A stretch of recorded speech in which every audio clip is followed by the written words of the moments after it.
Hebreus, ao qual foi citado, nosso irmão José Antônio, nosso irmão Cícero, que nos acompanha nessa noite. Romanos, capítulo de número 6, versículo de número 23, tendo em vista que é um culto ao qual nós celebramos a ceia na memória de Cristo, em memória de Cristo, que diz assim a palavra: porque o salário do pecado é a morte, mas o dom de Deus é a vida eterna por Jesus Cristo, nosso Senhor. Amém? Tome o teu assento, glorificando e exaltando a Deus.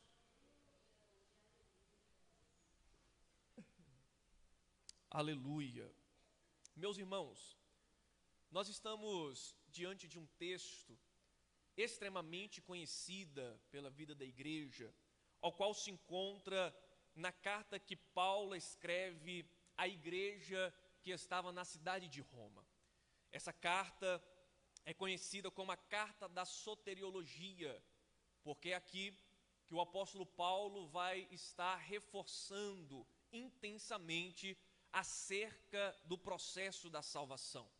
Quando nós olhamos para dentro dessa carta, aqui nós conseguimos encontrar um dos temas principais do Evangelho de Cristo, que é a justificação dos nossos pecados. É dentro dessa carta que nós observamos um contraste muito grande entre o primeiro Adão e o segundo Adão, que é a pessoa do nosso Senhor e Salvador Jesus Cristo. E quando nós olhamos especificamente para o capítulo 6 dessa carta, aqui nós estamos diante de uns temas importantes, que é morrer para o pecado, mas viver para Cristo Jesus.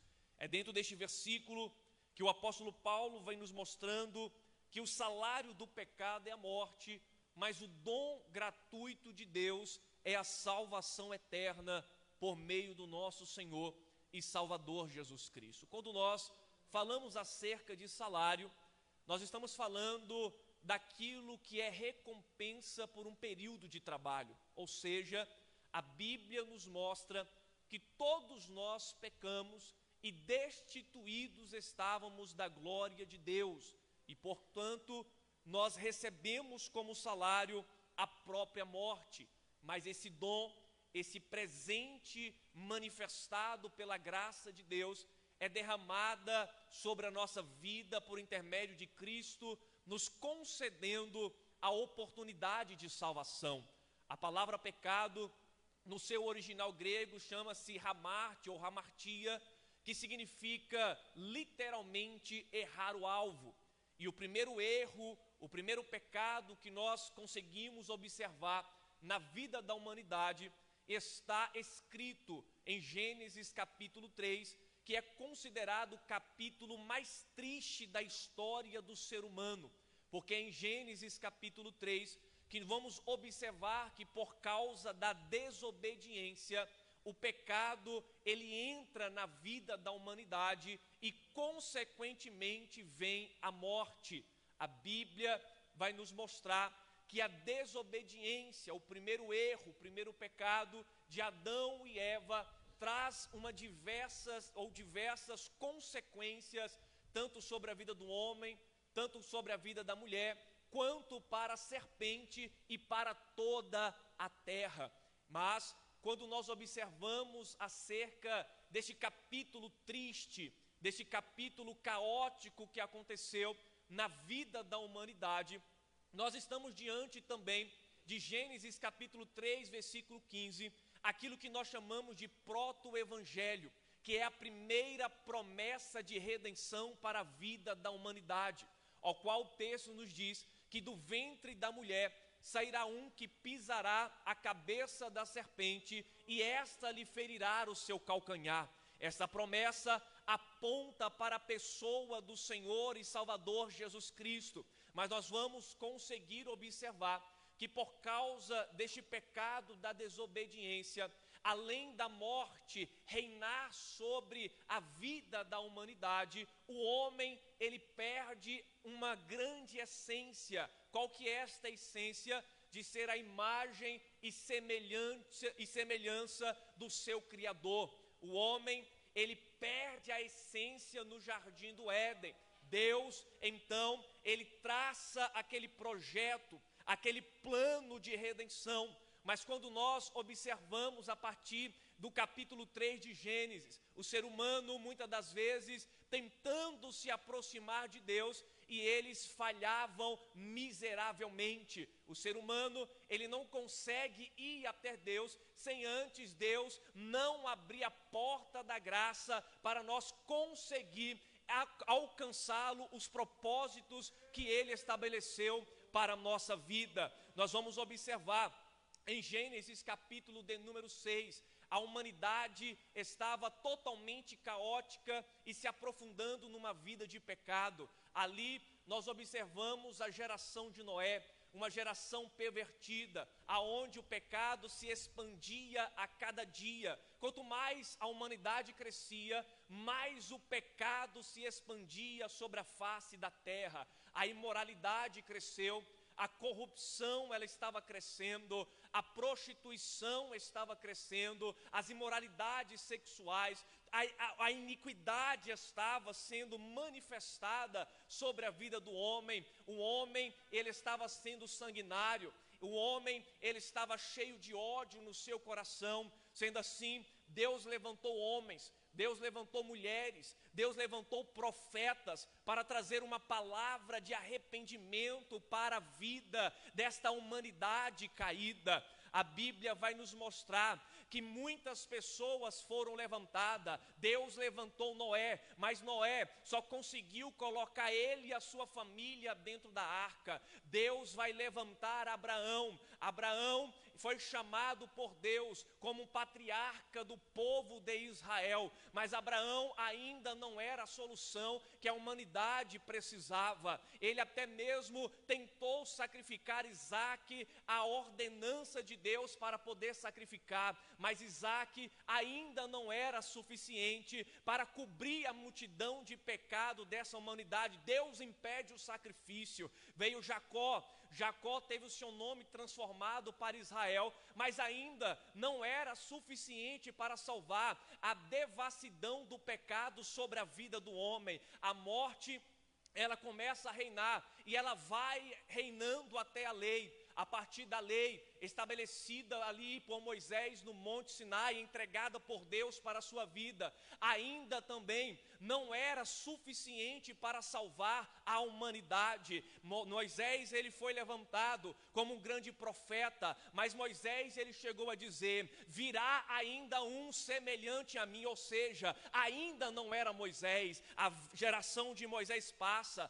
a vida de Moisés passa. Depois nós vamos observar Deus levantando os reis. Deus levanta Saul, Deus levanta Davi, Deus levanta Salomão, mas os 3 maiores reis de Israel ainda não era suficiente para cobrir a multidão de pecados sobre a face da terra. Quando nós olhamos dentro da vida dos profetas, e algo que me chama bastante atenção, é quando nós chegamos em Isaías capítulo de número 1, a humanidade estava tão perdida, a humanidade estava tanto entregue ao pecado, a ponto de Deus usar o profeta Isaías, e ele dizendo para aquela geração, dizendo o seguinte: olha, quando vocês se ajuntam para poder me adorar, quando vocês acendem incenso, quando vocês convocam as suas assembleias, eu já não mais aguento ver tanta hipocrisia no meio deste povo. Eu tampo os meus ouvidos, eu fecho os meus olhos. Irmãos, olhe para cá, imagina Deus chegando aqui nessa noite, olhando para cada um de nós e dizendo: olha, você tem que deixar de ser hipócrita, porque você está vivendo uma vida de pecado e está dizendo que está me adorando. É a mesma coisa que Deus falou com o povo de Israel em Isaías capítulo 1, mas ainda dentro daquele capítulo, Deus deixa uma promessa e uma palavra redentora, ao qual ele diz: mesmo que os vossos pecados sejam como a escarlata, eles se tornarão brancos como a neve, mesmo que eles venham se tornar vermelhos como o carmesim, eles se tornarão como a lã. Ou seja, a humanidade estava perdida, a humanidade estava cheia de corrupção, a humanidade estava cheia de imoralidade, mas Deus ainda tinha um plano de redenção traçada para a vida da humanidade. Quem está entendendo diz amém. Deus, ele traz uma visão para o profeta Isaías, Isaías capítulo 6, eis que no ano da morte do rei Uzias eu vi o Senhor, assentado no alto e sublime trono, as suas vestimentas cobriam todo o templo, por cima dele havia serafins, cada um deles continham 6 asas, com 2 cobria os pés, com 2 cobria o rosto, com 2 voava, e eles diziam uns aos outros, santo, santo, santo é o Senhor dos exércitos, as bases do limiar se movem a voz do que clamava. Mas aí o profeta Isaías, ele vendo aquela situação, aquela visão poderosa, ele olha para si mesmo e enxerga uma coisa: eis que eu sou homem de lábios impuros e habito no meio de um povo de impuros lábios. Ou seja, o profeta Isaías ainda não era suficiente para cobrir a multidão de pecado que se expandia sobre a face da terra. Deus levanta Jeremias, Deus levanta Ezequiel, Deus levanta Abacuque indignado, ele começa a clamar dizendo: Deus, até quando o injusto irá predominar sobre o justo? Até quando eu gritarei violência e o Senhor não nos ouvirá? Mas aí o profeta Abacuque também não tinha o poder de perdoar pecado, por isso, pastor Marcos, que ele clamava e profetizava: aviva, Senhor, a tua obra no meio dos anos. Aqueles que deveriam, irmãos, olhe para cá, aqueles que deveriam ser exemplos, sacerdote, levitas, eles não mais praticavam aquilo que era reto diante dos olhos do Senhor. Aquele que sacrificava o cordeiro, o sangue do cordeiro já não era mais suficiente, lavava suas vestes na bacia de água, mas mesmo assim não conseguia purificar a alma. Eles entravam no lugar santo, tinha mesa da proposição, não tinha comunhão, mas tinha pão, tinha vinho, mas não tinha comunhão. Mas quando eles olhavam para o incenso, tinha oração, mas a oração não subia. Quando eles olhavam para o outro lado, tinha o candelabro como esse que estava aqui, porém maior, tinha iluminação, mas não tinha a presença do Espírito Santo. Por quê? Porque o povo estava cheio de pecado. Quando entrava no Santo do Santo, poderia até mesmo ter alguma arca ali dentro, tinha até os 10 mandamentos, mas não cumpria a lei, tinha até o maná, mas não era grato ao Senhor. A Bíblia vai nos mostrar que Deus, olhando para a terra, não enxergou nenhum justo sequer sobre ela. Aí que nós chegamos na plenitude dos tempos. A plenitude dos tempos vai passar 400 anos, Deus não levanta profeta, a humanidade levanta filósofos, Platão, Sócrates, Aristóteles, mas a intelectualidade grega não era suficiente para justificar o pecado. O Império Romano se levanta, mas ainda também não era tanto poderoso para perdoar pecado. Mas a Bíblia nos mostra que Deus, olhando a situação do homem, ele olha para o teu filho unigênito, e ele vai nos mostrar dentro da sua palavra que mesmo que não havia nenhum justo sequer, ele pega um justo do céu e envia para essa terra, para a remissão e justificação dos nossos pecados. Irmão, hoje é celebração da ceia, eu não vim falar outra coisa a não ser sobre a pessoa de Jesus. Se você não consegue mais ser constrangido com a mensagem da cruz, eu sinto muito para você, mas nessa noite nós estamos aqui para dizer para este mundo e para todo mundo ouvir que Deus me amou de tanta maneira que enviou o seu Filho unigênito para que todo aquele que nele crê não pereça, mas tenha vida, Ah, meu irmão, me ajude a adorar nessa noite, levanta a tua mão para o céu, que tenha a vida eterna. Aleluia. Alabaçou de raça. Deus envia o seu Filho para morrer em nosso lugar. Um grande teólogo chamado Leonardo Boff, um dia ele chegou a dizer que todo menino deseja ser homem, todo homem deseja ser rei, E todo rei um dia deseja ser Deus, mas somente Deus desejou ser menino. Pastor, me prova na Bíblia, Isaías capítulo 9, versículo 6, porque um menino nos nasceu, um filho se nos deu, e o governo está sobre os teus nomes, o seu nome é Maravilhoso Conselheiro, Deus Forte, Pai da Eternidade e Príncipe da Paz. Billy Graham, um dia ele chegou a dizer que o maior fato histórico da humanidade não foi o homem subir e pisar na lua, mas foi o próprio Deus descer e pisar sobre a face dessa terra. É por isso que Paulo, ele começa a dizer: o salário do pecado é a morte, o pecado veio, a morte veio, mas Jesus foi enviado para nos dar a graça da salvação. Quem pode glorificar o Senhor nessa noite?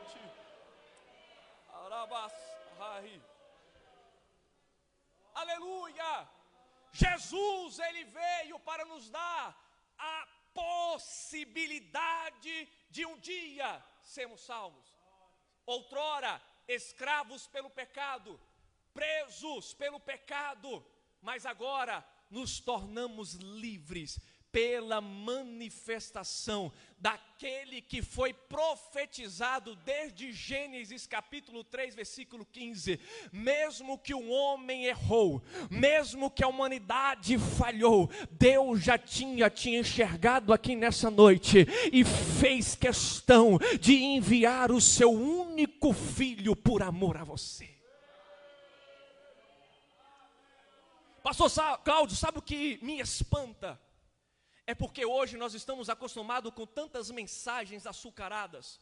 Hoje nós estamos acostumados com tantas mensagens coaches em cima do nosso altar, que a sensibilidade de quando eu ouço a mensagem da cruz, ela tem passado, e eu já não mais consigo chorar quando eu ouço a mensagem de Cristo, ou quando eu pego no pão, ou quando eu lembro muito bem nos cultos de ceia, era só pegar no pão, a gente ouvia línguas estranhas. Até o pentecostalismo está passando no meio da igreja, está se esvaindo, mas eu acredito que aqui há uma igreja sensível com a mensagem da cruz. Meu irmão, eu não vim mostrar talento, até porque eu não sou grande pregador itinerante, eu sou pastor de igreja, e a maior preocupação que nós temos não é se você agrada com a mensagem, não é se eu estou te agradando com a mensagem motivacional, mas a maior sensibilidade de um pastor é ver a igreja se entregando a cada dia à pessoa de Jesus,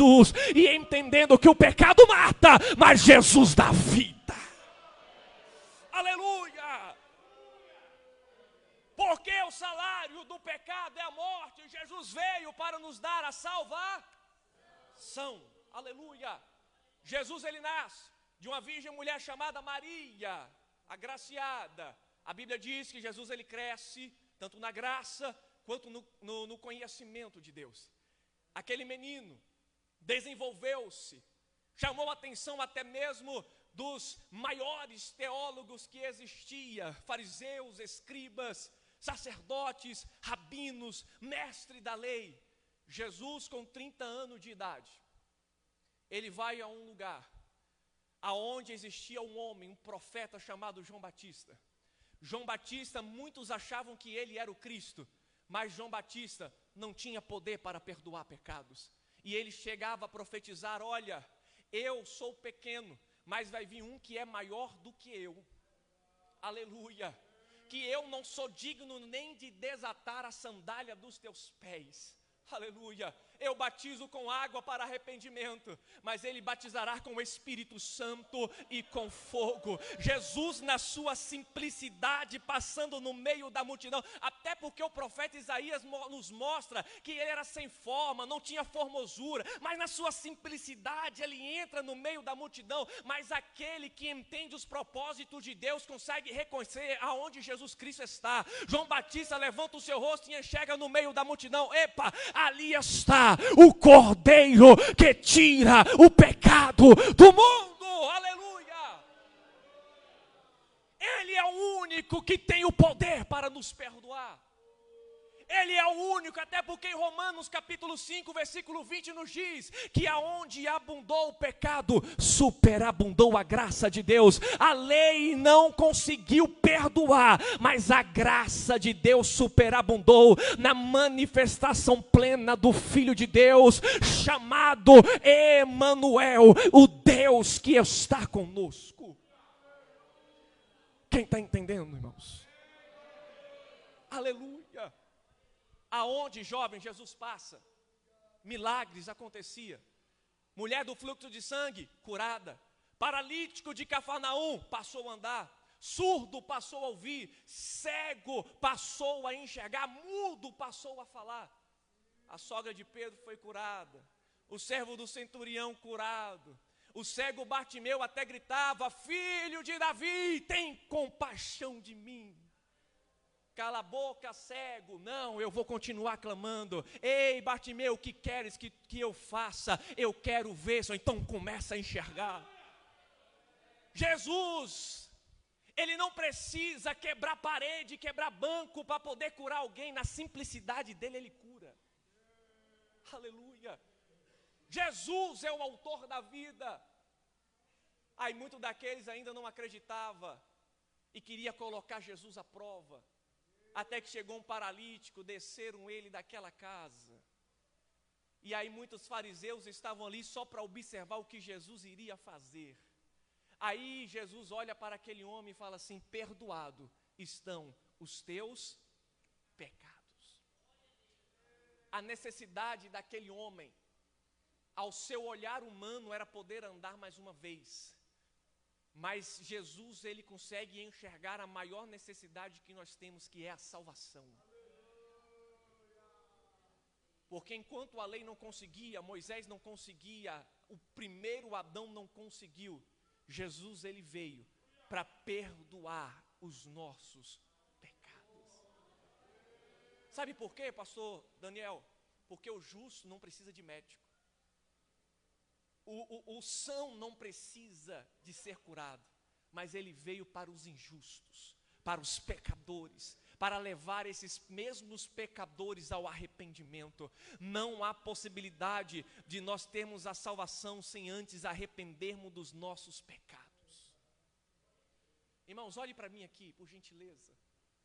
Jesus, Ele não veio nessa terra, sacrificou a sua vida na cruz do Calvário para te dar a melhor casa da cidade.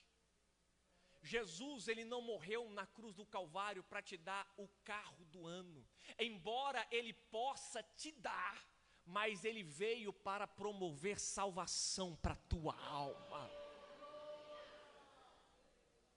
Ele não veio para você ter roupa de marca.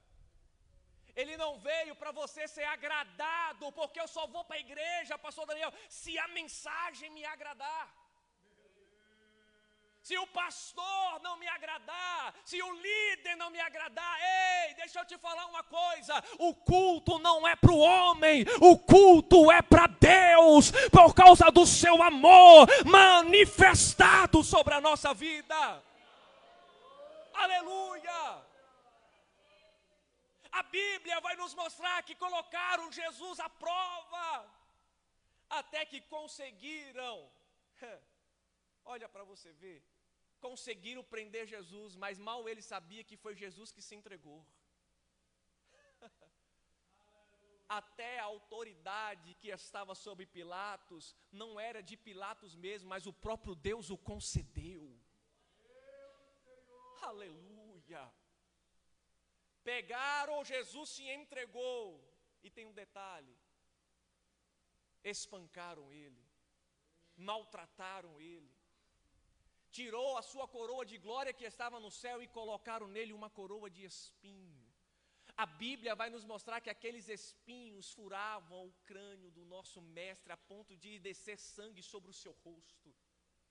A Bíblia vai nos mostrar que pegaram os açoites, que na ponta tinha ferro, tinha osso, e batia nas suas costas. Um médico cirurgião, estudando a crucificação, ele diz que se realmente chegaram a essa tanta quantidade de chicotada, provavelmente os órgãos de Jesus estavam expostos àquele espancamento.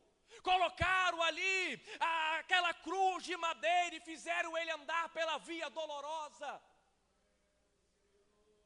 Mas a Bíblia vai nos mostrar, Isaías profetizando, que o castigo que nos traz a paz estava sobre ele, e pelas suas pisaduras nós fomos sarados.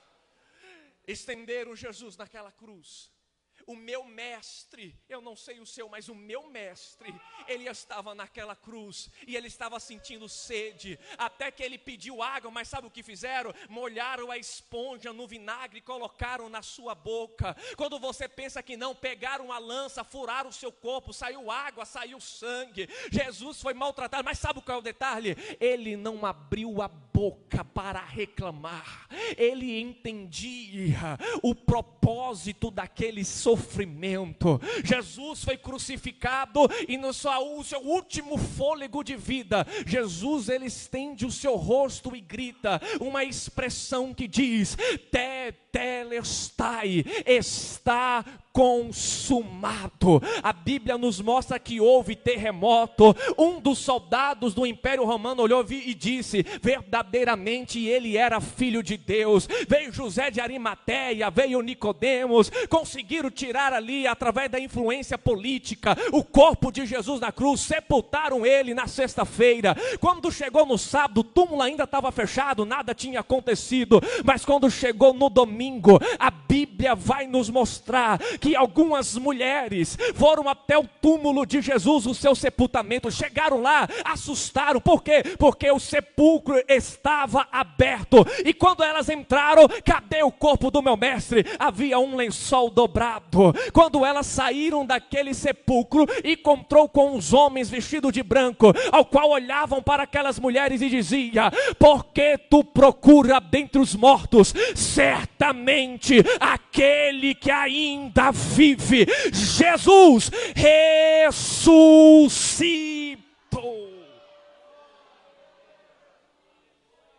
Eu não consigo acreditar que quando eu falo que Jesus ressuscitou, você não consegue abrir a boca para dar um glória. Eu não consigo acreditar que você saiu da tua casa para pegar no pão e pegar no vinho e não conseguir adorar, porque nós estávamos mortos, mas Jesus ele branda dizendo: aquele que crê em mim, ainda que esteja morto, ele viverá. Quem pode glorificar a Deus? Levante a tua mão e dá um brado de vitória ao Senhor.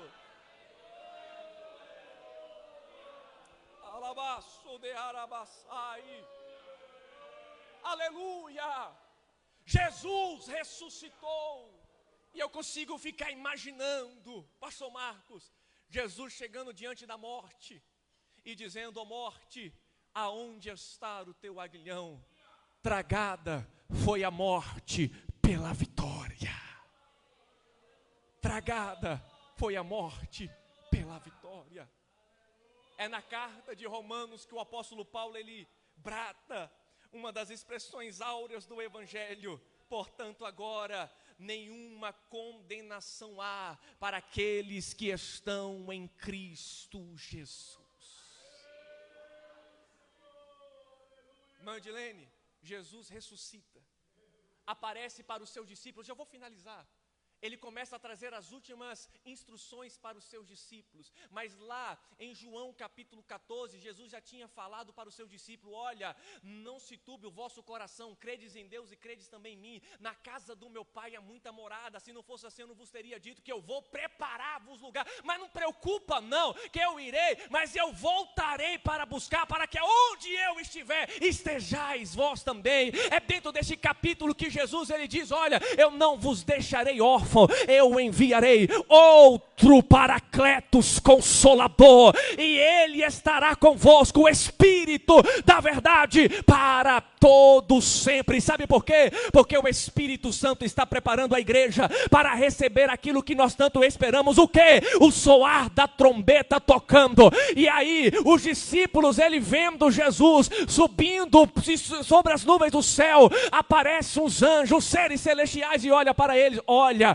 é esse mesmo Jesus que vocês estão vendo subir aí é o mesmo Jesus que vai voltar para buscar a tua igreja. Cadê aquele que a sua esperança está na volta de Jesus? Coloca de pé nessa noite e glorifica ao Senhor. Aleluia.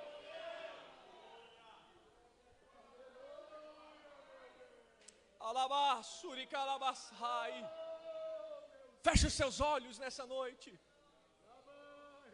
Alabaia sui canta alabarrácia. Aleluia. Com os olhos fechados, isso. Eu vou orar pela tua vida. Pastor, eu errei, eu falhei. Mas Jesus, Ele está voltando. Isso significa que ainda Ele não voltou. Pode ser daqui 1 minuto, pode daqui ser 10, pode ser à meia-noite. Mas isso significa que agora ainda é tempo de arrependimento. Aleluia. É tempo de pedir perdão, mas também de liberar perdão. É tempo de parar de odiar o teu irmão, porque a igreja tem que ter comunhão e não divisão. É tempo de parar de adulterar, confessar e deixar. É tempo de comprar, mas também de pagar. É tempo de viver uma vida de santificação. Está na hora de arrancarmos a máscara da religiosidade, rasgar os nossos corações e debruçarmos aos pés de Jesus.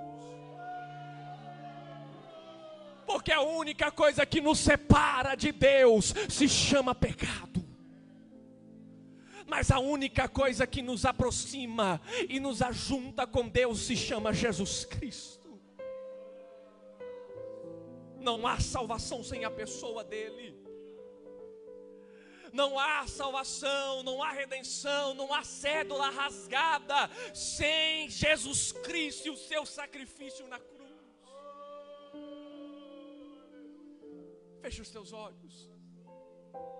Aleluia. Aqui ainda crente assembleano raiz, que ainda chora com a mensagem da cruz, independente se é pregador renomado, independente se é pregador que tem nome social nas mídias, no Instagram. Meu irmão, eu não tenho nem 3.000 seguidores no Instagram, mas eu não preciso ter seguidor em rede social para falar do amor de Jesus Cristo e entender o valor do seu amor incondicional derramada na cruz do Calvário. Fecha os teus olhos. Aleluia. Com os olhos fechados, pastor, qual que é a prova que Jesus está no culto? Porque muitos falam assim: Jesus está aqui, Jesus está aqui, Jesus. Mas como é que você prova que Jesus está aqui? Às vezes é força de expressão de falar Jesus está aqui, mas qual que é a prova? É simples. Toda vez que Jesus está no culto, é porque todas as vezes você vai sentir uma repugnação do seu pecado. Essa é a prova. Pastor, Jesus está no culto? Sim, como que você prova? Quando você sente uma dor no seu peito e você começa a chorar, entendendo que você é pobre, miserável, pecador. E é por isso que Jesus, no Sermão da Montanha, ele começa a dizer: bem-aventurados que choram, porque eles serão consolados. Não é o choro da perseguição, não é o choro da luta, não é o choro da tribulação e da prova. É o choro quando eu reconheço que eu careço da graça de Deus, e eu preciso mais da sua graça, e eu preciso mais de relacionar com Ele. Essa é a real prova que Deus está na casa, quando nós abandonamos os nossos pecados, porque Deus não pode entrar em lugar aonde o pecado está reinando. Deus não habita em templos impuros, em lugares sujos, em lugares cheios de treva. É quando aconteceu com a igreja que estava em Laodiceia, estava cultuando a Deus, mas Jesus estava para o lado de fora, batendo na porta, dizendo: ei, eis que estou à porta e bato. Se alguém abrir e eu entrar, eu cearei com ele e ele ceará comigo. mas nessa noite a ceia, mas melhor ainda, Jesus está nessa casa. Soberano Deus, santo e eterno Pai, Pai querido, Pai amado, eu te louvo, eu te exalto, eu te glorifico. Nessa noite, ó Pai, te agradecemos pela mensagem da cruz ministrada. Te agradecemos pelo sacrifício, porque iremos ceiar em memória de Ti, Senhor, que é o símbolo da nova aliança. O que é, Senhor, o pão, o que é o vinho, se eu não lembrar daquilo que o Senhor fez comigo, para mim, há 2000 anos atrás. Pai querido, renova a nossa força, renova a nossa alma, revista-nos, ó Pai, da presença do Teu Espírito Santo. Assim nessa noite, ó Deus, te louvamos, assim nessa noite te glorificamos. Pai querido, perdoa os nossos pecados, perdoa os nossos erros, o que falamos, o que fizemos, o que pensamos. Pai querido, Pai amado, derrama as Tuas misericórdias sobre as nossas vidas, porque nós carecemos de Ti, assim como uma terra seca precisa